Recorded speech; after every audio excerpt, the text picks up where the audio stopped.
चाहिए। ये सारी तमहीद मैंने इसलिए बांधी क्योंकि बहुत से ऐसे फेस्टिवल्स हैं जिनमें मुसलमान शरीक होते हैं और उन्हें पता भी नहीं लगता कि कितने गलत किस्म के फेस्टिवल्स हैं। और मैंने बाकायदा प्रैक्टिसिंग फैमिलीज़ को अपने बच्चों को उन फेस्टिवल्स में ले जाते देखा और मैं हैरान होता हूँ कि मतलब हमें नॉलेज नहीं है या हम पे बच्चों का प्रेशर इतना है कि हम इस प्रेशर को केटर नहीं कर पा रहे, काउंटर नहीं कर पा रहे। Take the example of Halloween.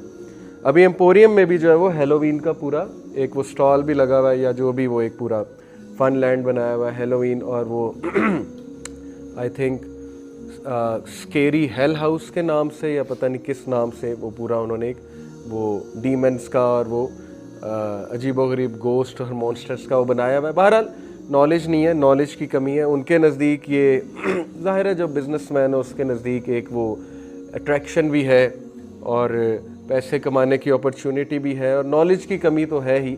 लोग कहते हैं इसमें मसला क्या है, मतलब अगर लोग चले जाते हैं, खुश हो जाते हैं मास्क पहन के और खेल लेते हैं एक दिन के लिए, तो आपको मसला इसमें क्या है। तो इंशाल्लाह उस मसले पे भी आज बात करेंगे।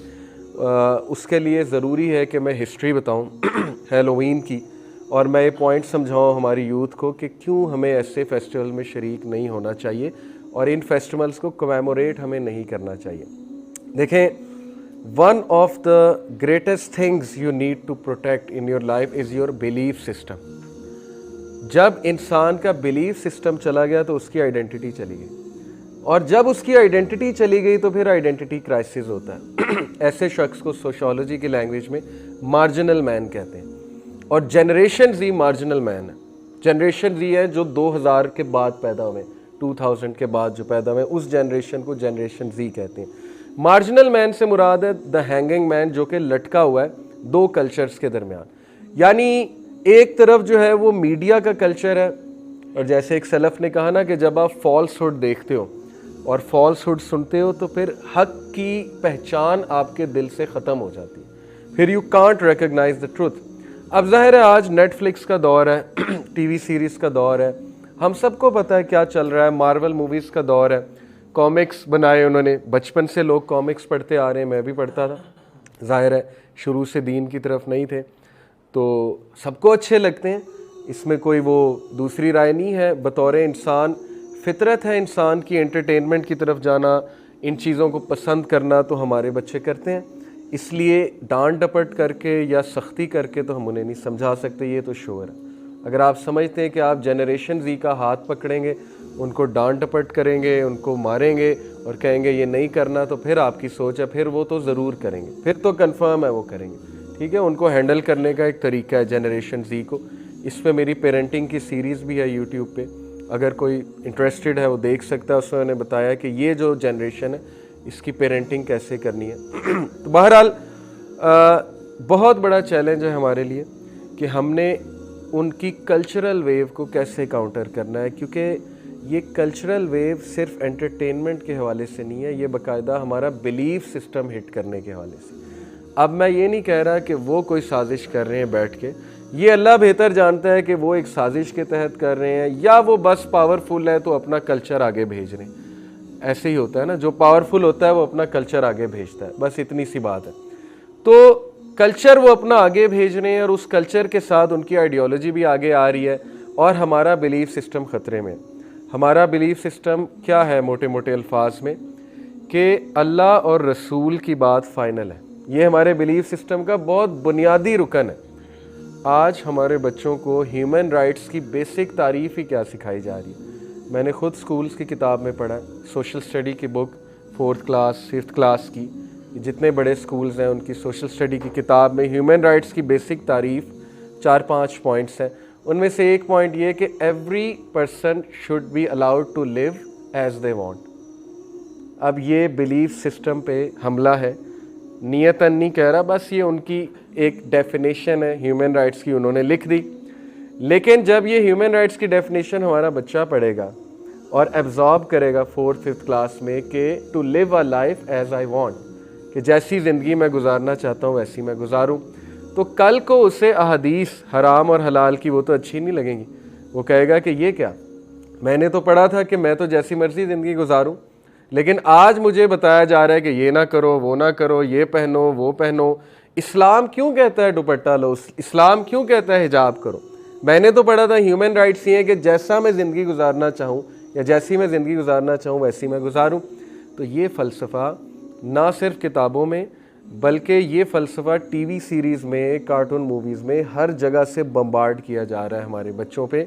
शायद आप लोग इतने ख़तरे में नहीं है जो मेरे सामने बैठे हैं, क्योंकि आप लोग ग्रो कर गए, आप लोग मैच्योर हो गए, लेकिन आप लोगों की औलादें और आप लोग के जो होने वाले बच्चे हैं या आप लोगों के जो छोटे कज़न्स वगैरह हैं वो इस वक्त बहुत बहुत बहुत ख़तरे में, क्योंकि उन्होंने जब दुनिया में आंख खोली है तो उनके लिए नेटफ्लिक्स का ही दौर चल रहा है और उनके लिए यूट्यूब का दौर चल रहा है, ग्लोबलाइजेशन है। तो मैं इन चीज़ों को इतना नेगेटिव पोर्ट्रे नहीं करना चाहता, क्योंकि लोग जल्दी से ये कहेंगे कि ये देखो जी ये टेक्नोलॉजी के दुश्मन है, ग्लोबलाइजेशन के दुश्मन है। ग्लोबलाइजेशन के फ़ायदे भी हुए बहुत, टेक्नोलॉजी के फ़ायदे भी हुए, लेकिन जहाँ पे बिलीफ सिस्टम हमारा हर्ट हो रहा है वहाँ हम रिबिटल देंगे, ये है असल में बात। तो बिलीफ सिस्टम सबसे पहले जो हर्ट हो रहा है वो ये है कि हमारे बच्चों को और हम सब को अनकॉन्शियसली ये बताया जा रहा है कि तुम जैसे ज़िंदगी गुजारना चाहते हो वैसे गुजारो। और आज बच्चे का ये सवाल है कि इस्लाम इस चीज़ को हराम क्यों कहता है, इस्लाम हर उस चीज़ के क्यों ख़िलाफ़ है। ये बाकायदा बच्चों ने मुझसे सवालात पूछे कि सर इस्लाम हर उस चीज़ के क्यों ख़िलाफ़ है जो मज़े वाली चीज़ें हैं, जिनसे खुशी मिलती है, जिनसे जो है हमें राहत पहुँचती है। जैसे म्यूज़िक के भी इस्लाम ख़िलाफ़ है, मूवीज़ के भी इस्लाम ख़िलाफ़ है, इस्लाम जो है वो हेलोवीन के भी ख़िलाफ़ है, इस्लाम ड्रेसिंग के भी ख़िलाफ़ है, इसके भी ख़िलाफ़ है, उसके भी ख़िलाफ़ है। तो उन बेचारों को बजाय के शायद कहीं हमसे गलती हुई है, हमें अकीदा सिखाना चाहिए था, अल्लाह का तारुफ़ कराना चाहिए था, रसूलुल्लाह का तारुफ़ कराना चाहिए था, उन्हें ये बताना चाहिए था कि इस्लाम एक चीज़ को हराम क्यों करार देता है, उनसे रीज़निंग करनी चाहिए थी। हमने शुरू से उन्हें बस हलाल और हराम लिस्ट बताई, ये हलाल ये हराम, ये हलाल ये हराम, और टू डू लिस्ट उन्हें शुरू से बताते हैं, ये करो ये करो ये करो। तो उसका रिज़ल्ट अब ये आ रहा है कि उनके सवालात बहुत ज़्यादा हैं। तो कुछ गलती ज़ाहिर है हमसे भी हुई है। हम बजाय के अपनी वैल्यूज़ बताने के हम जो है वो उस ड्राई डिबेट में पड़ गए कि ये हलाल है ये हराम है। तो बच्चों को इस तरह समझ नहीं आती, मैच्योर लोगों को तो समझ आ जाती है। आप एक हदीस सुनाओ, ये नहीं करना चाहिए, वो कहते हैं ठीक है नहीं करना चाहिए। लेकिन बच्चे चूँकि अटैच्ड हैं बाकी कम्युनिटीज़ से, ग्लोबलाइजेशन की वजह से, स्पेशली जनरेशन जी इस वक्त दुनिया की तमाम कम्युनिटीज़ को देख रहे हैं, तो उनके बड़े सवालात होते हैं। ये भी एक बड़ा उनका सवाल है कि क्यों जहन्नम में जाएंगे नॉन मुस्लिम, जबकि वो तो बड़े अच्छे हैं। तो इसका भी बड़ा टेक्निकल जवाब है। पहली तो बात है कि कौन जाएगा जहन्नम में, ये खैर एक अलग टॉपिक है, इस पर मैं फिर कभी बात करूँगा। ये चीज़ एब्जॉर्ब नहीं होती हमारी यूथ से कि जहन्नम एग्जिस्ट ही क्यों कर रहा है in the first place, hello fire exist क्यों कर रहा है, अल्लाह ताला को नीड क्या है। बहरहाल इस पर फिर कभी बात करेंगे। मैं आपको ये बता रहा हूँ कि इस इंट्रैक्शन की वजह से जो उनका दूसरी कम्युनिटीज़ के साथ इंट्रैक्शन है, उनके सवालात बहुत हैं, इसलिए सिंपथाइज़ विद दैम। मेन बात है सिंपथाइज़ करें उनके साथ। आप उन्हें डांट डपट के और आप उन्हें स्नब करके शटअप कॉल दे के नहीं डील कर सकते, ठीक है। ये बहुत ज़रूरी है आप लोगों के लिए समझना। तो बिलीफ सिस्टम प्रोटेक्ट करना ये हमारे लिए दुनिया में सबसे कीमती चीज़ है, सबसे इम्पॉर्टेंट चीज़ है। बिलीफ सिस्टम हमारी आइडेंटिटी है, अदरवाइज़ हमें आइडेंटिटी क्राइसिस होगा। जिस कौम को आइडेंटिटी क्राइसिस होता है वो कभी कुछ नहीं कर सकते, because they settle for everything. Identity crisis वाला बंदा कुछ भी ले लेता है, जो चीज़ ट्रेंड में होती है वो उसको पकड़ लेता है, चाहे वो गलत ट्रेंड हो। और तारीख़ इस बात की गवाह है कि दुनिया में कई बार गलत ट्रेंड्स चले हैं जो लोगों ने पकड़े हैं और आज सफ़र कर रहे हैं। मैं आपको मिसाल देता हूँ, सिगरेट गलत ट्रेंड चला, डॉक्टर्स बाकायदा कहते थे टीवी पे आगे सिगरेट पीना अच्छी बात है। मैं आपको पुराने एड्स दिखा सकता हूँ 1960s 1970s के। आज डॉक्टर्स बाकायदा वार्न करते हैं सिगरेट पीने से और उस पर लिखा हुआ है तंबाकू नोशी सेहत के लिए मुज़र।